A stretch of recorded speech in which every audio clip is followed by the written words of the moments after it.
Radio Tunis International, and we have the pleasure to have with us over the phone Oussama Temtem, who is the program officer at Open Startup, and he's here today to talk to us about the Open Startup Greenification program, which is a program that they have initiated. I guess this is the first time that they have adopted this program. So welcome, Oussama. It's a pleasure to have you. Hello, Hayat. Thank you. Thank you so much. Thank you for having me, and a warm hug to you and to all of your dear listeners. Thank you so much. So tell us a little bit more about yourself and how you got involved with Open Startup Tunisia. So, as you say, this is Oussama Temtem, Program Officer for Open Startup International, and I'm in charge of the OST Goes Green project. I was your guest like maybe 8 to 7 months ago, we started talking about the project right then, and how after almost 9 years of exercise, now OST, other than the part of support of the startups, the entrepreneurs, and the whole ecosystem in Tunisia, we've asked ourselves, like, now this is the time to think furthermore and to think big. All of that, and to think big and to think beyond the economics and the financial support and the mentorship and the trainings that we offer to the whole ecosystem and to our community, and to think big, like say, what can we do for the environment with all the challenges that we are facing, not only in Tunisia but in the whole world. What can you do for the community, especially? And I was talking about this, a while ago, about the effort that all young people are making in order to make change, in order to inspire, in order to create change in their communities. And your startup is one of those. Yeah, of course. This is what we are doing in Open Startup with the community in Tunisia, with more than 400 startups, as well as the other countries that we operate in, such as in Morocco and Senegal. So, with all those numbers, there is a big responsibility that comes along. Like, we need to push that community and all of that ecosystem towards being more sustainable, towards thinking like we should all have a positive impact on the environment, not only think about growth and about making benefits and revenue through our startups and through our businesses. Right. And that's the essence of how OST Goes Green program started. Okay, so the activities, some of the activities of Open Startup Goes Green. So the Greenification program, we'll talk about it in a minute. But do you have other activities apart from this one? Yeah, since we've started OST Goes Green by the end of 2024, we started to test the ecosystem and the community with a couple of events that we organized. Like, we tried to raise awareness. We had some experts that talked to young people, to students, to young entrepreneurs about the importance of thinking green, like to think, even if you don't have a green idea to launch a startup that is green, like you can have a sort of sustainability and a sort of a route or path, if you can say, that makes you have a positive impact on the environment, and at least try to be on the right side of things when it comes to the environment that we live in, to the climate, to Mother Earth, let's say, in general. Right. So we try to start by raising awareness. After that was done, and we will still be doing it, there are still some couple of events that maybe we will have another opportunity to talk about them, like by the end of 2025. So after the first events that we organized, we hosted the first edition of OSTX Green. OSTX is the ideation program by OST, one of our most classical ideation programs. So we have applicants who try to submit their business ideas, their startup ideas, but this time it was 100% green. So all of the ideas, they were in the green field.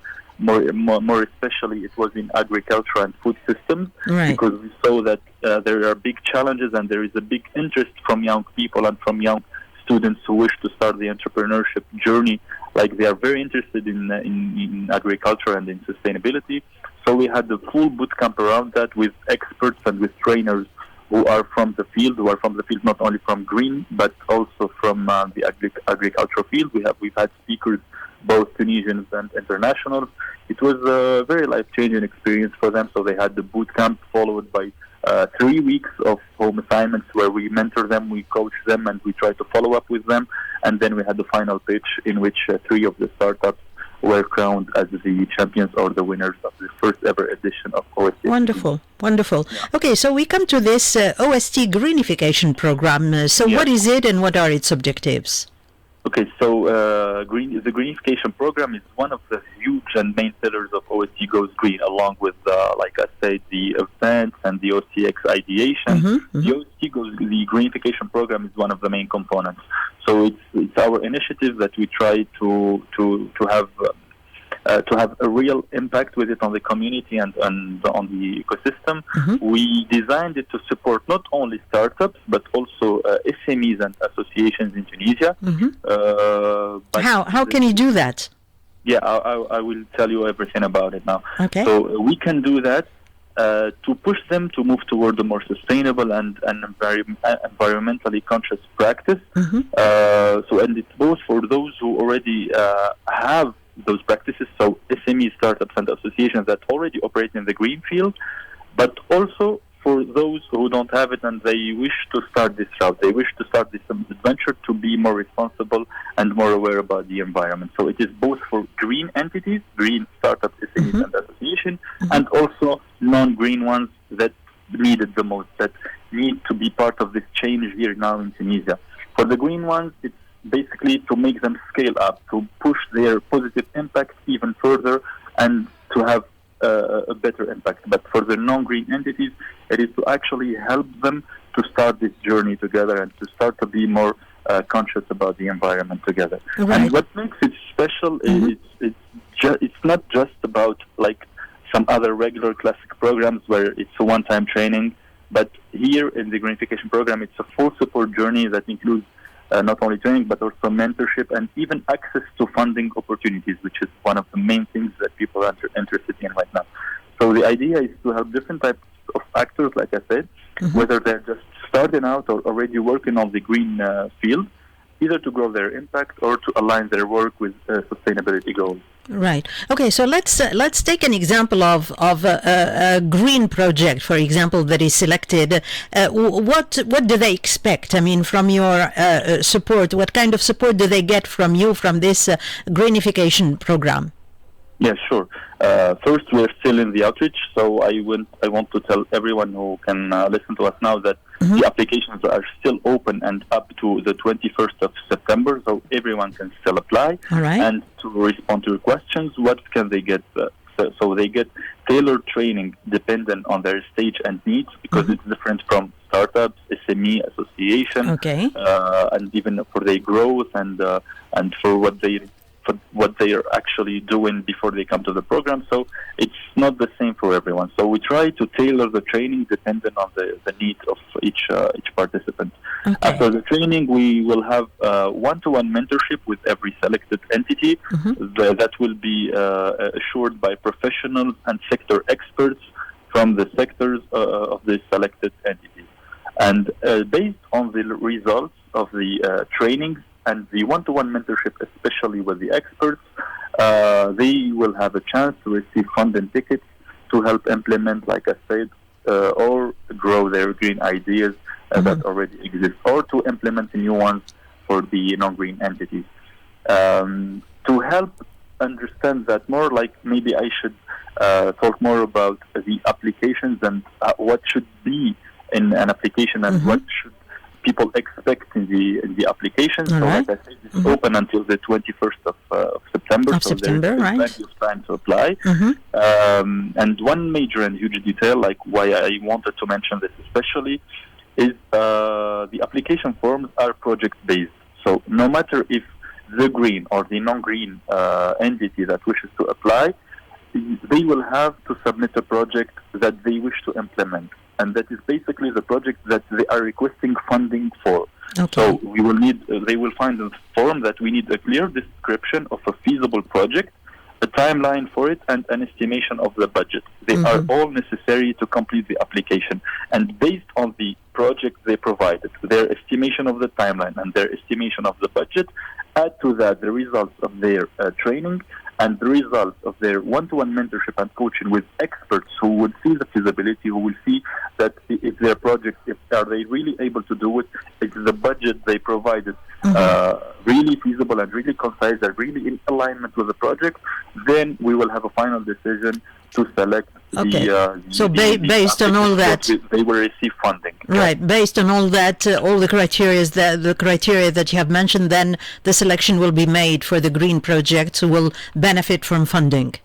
Yes. All right. Apart from funding, suppose that the project has already started, got the funding, etc. What kind of follow-up do you provide after that? No matter the program, we also have follow-up. So if you are part of an OST program, you are part of the OST community. And if you are part of the OST community, we are always around, like either the team that provides any kind of support needed, or the experts that we have in our community or in our database. So any entity that or startup that was ever in an OST program, we try to provide all of the needs, and we try to fulfill all of the needs of the participants and of our startup and of our community. If I ask you about funding, for instance, what's the maximum funding that you can provide for these green projects? Okay, that's a good question. I think a lot of the listeners were trying to push you to ask one of them, and they got responded. So for like I said, to start, there are two different forms. So if you are a green entity, startup, SME, or association, you have a form dedicated to you if you are already green. And if you are not green, so you are a classic startup, SME, or association, and you wish to enter the program to implement some new green practices, there are another form for you. And it's easy to distinguish, like you can find the forms in our website or on our social media, and it's easy to know, like we say, this is the green form and this is the non-green form.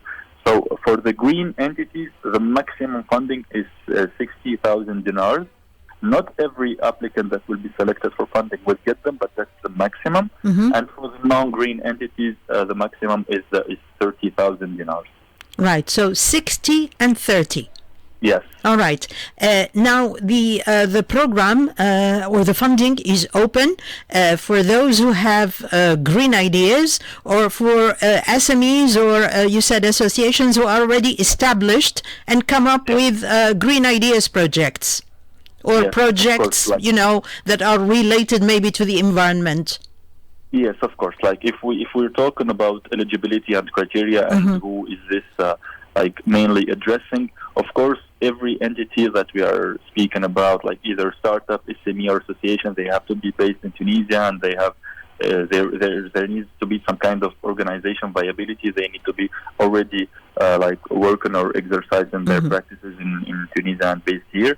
Like I said, the project that should be in the form, it should be in alignment with its timeline and its budget. It should be, of course, feasible, and they should showcase some kind of motivation or engagement to be in the program. And of course, it should be, it's needless to say, but the project should be in alignment with environmental impact and with the green field and sustainability. From previous experience, Oussama, what about the involvement of young people in all kinds of projects that are related to the environment? Yeah, actually, I can give you a good example for this from the OSTX Green Ideation Bootcamp that we had in April. Even though we might think that the green field is still a niche, and add to that, I said, we chose to have it not in every possible green sector, but we chose to have an even more another niche, which is the sustainable agriculture. And even with that, we were amazed with the numbers of applicants or people who tried at least to ask questions and to know how they can apply or if they are eligible or not. We've had also a lot of and most of them, like you said, are young people, young entrepreneurs. 90% at least they are still students that are in the final years of their university studies, and they are completing them, and they are trying to wish to start building their entrepreneurship journey, having that entrepreneur mindset, and they're trying to do something for themselves other than their background, or even sometimes different from their right. And how many of those beautiful green ideas, innovative ideas, do you think are applicable? I mean, in reality, in our communities. Actually, in the idea stage, every idea can be applicable. Like we in OSTX, what about the implementation stage? Yeah, about the implementation, no idea is a bad idea, but then maybe it needs reworking, maybe it needs to be reformulated, and that's and adapted maybe to the to the community. The key and the importance of OST comes, because with the experts we have, with our trainers, with the coaches, with the mentorship, with the different stages of how we try to accompany startups, like that's what we try to do. We try to shape, on one hand, the entrepreneur's mind for our applicants and for our entrepreneurs, and also their ideas, and try to help them like to make the best out of them, and try to push to make the best, at least of every idea. Right. Okay. So to participate, they have to go to your social media and fill in one of the two forms that are there. They have to remember that the deadline is the 21st of September, as you said. Exactly. So they still have time for that, and funding can vary from 30 to 60,000 dinars to fund a beautiful green idea project, and that can be followed up as well. They can benefit from a training, from mentoring, from so many other potential funding, and funding and follow up as well. Yeah. Right. Like to try to recap everything in less than 30 seconds, like you say, either our social media, which is Open Startup on basically every platform, or our website, openstartup.org. They just Google it and they will get it. Yeah, of course. Like if you Google Open Startup, the first result will be our website, and then followed by our social media. Like you will find a lot of posts about the Greenification program, because we are in the outreach phase now. So it will be very easy and very clear to distinguish this is the link for green entities, and this is the link for non-green entities. The deadline is until the 21st of September, like you said. Okay. They have plenty of time to think the projects they want to submit, because this is serious work. We are trying to push the ecosystem and the community towards big achievements and towards having a real felt impact. So we encourage them all to take the time to reflect on it, and to have the best possible projects, either for green entities that wish to scale up, and they wish maybe to have some research and development that they need funding to scale up more their activities and their resources, or for non-green entities at all that say, okay, it's time really to start thinking about the environment. It's time that I try to have a positive impact, and to try to make a change. And I always say this sentence, to look after this planet, which is the only one we have. Of course. We have no plan B. Right. Thank you so much, Oussama. In our best. Thank you. Thank you. You're welcome. See you soon. Bye-bye. Thank you so much. Bye. Thank you. Bye-bye.